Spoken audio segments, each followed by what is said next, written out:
Like, you're so sensitive. First of all, you're talking about sitting senators and you're talking about Congress people, Maxine Waters, Mitt Romney, Adam Schiff, Bernie Sanders, President Obama, the Clintons, my father, you can't kill him again, but whatever. This is my father, you can't kill him again, but whatever. This is my father, you can't kill him again, but whatever. This is my father, you can't kill him again, but whatever.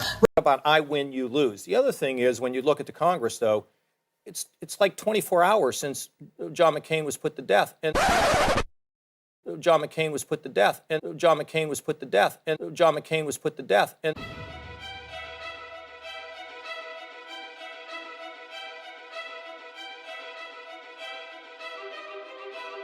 John McCain was put to death. And look at this circus of a hearing that's going on. Here's what I think at the end.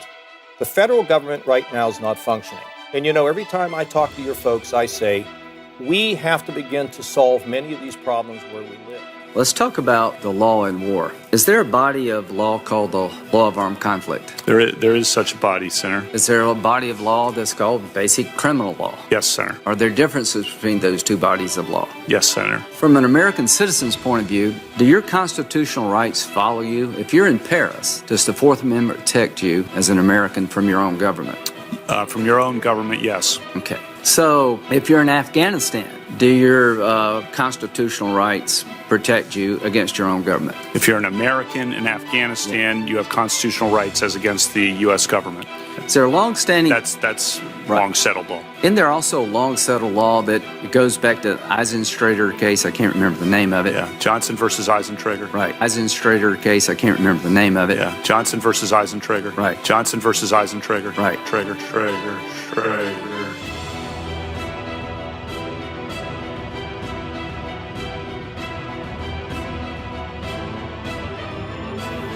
That American citizens who collaborate with the enemy have considered enemy combatants. They can be.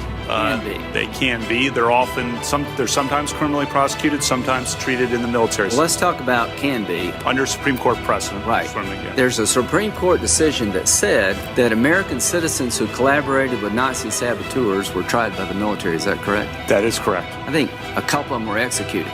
Yeah. So if anybody doubts, there's a long-standing history in this country that your constitutional rights follow you wherever you go, but you don't have a constitutional right to turn on your own government and collaborate with the enemy of the nation. You'll be treated differently. What's the name of the case, if you can recall, that reaffirmed the concept that you could hold one of our own as an enemy combatant if they were engaged in terrorist activities in Afghanistan? Are you familiar with that case? Yeah, Hamdi. So the bottom line is, I want every American citizen to know you have constitutional rights, but you do not have a constitutional right to collaborate with the enemy. There's a body of law well developed long before 9/11 that understood the difference between basic criminal law and the law of armed conflict. Do you understand those differences? I do understand that they're different bodies of law, of course, Senator.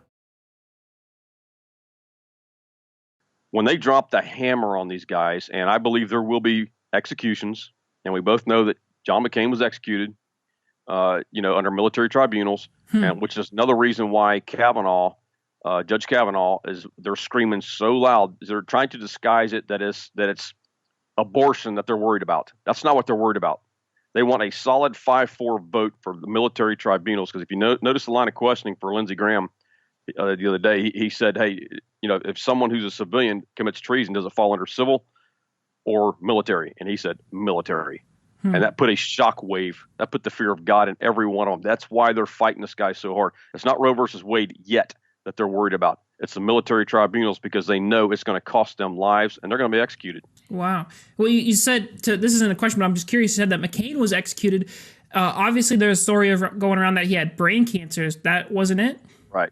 I don't think that was it, honestly, because then you had what came out the other day. Who was it? Kasich slipped up on an interview and on CNN and said that, he was basically executed.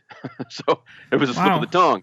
And it's like, you cannot, and I told someone this the other day, I said, look, when you watched John McCain's funeral and you saw the entire cabal right there in one spot, and they could have rounded them all up right there, man, if they wanted to, you know what I mean? Mm-hmm. Man, these people weren't smiling. I mean, they knew, but John McCain was a prophetic marker in time that we have moved from judgment to justice is now being served, period. And they know it. And they know that if they don't do something to stop this, they're next. So because John McCain was the number 3 guy, you had Barack Obama being number 1, Hillary Clinton being number 2, and John McCain being number 3. So if they can take down the head of ISIS, John McCain, you know what I mean? The number 3 guy out of all of this, they know they're next. Wow. So that's why they're scared to death. That's why they're screaming.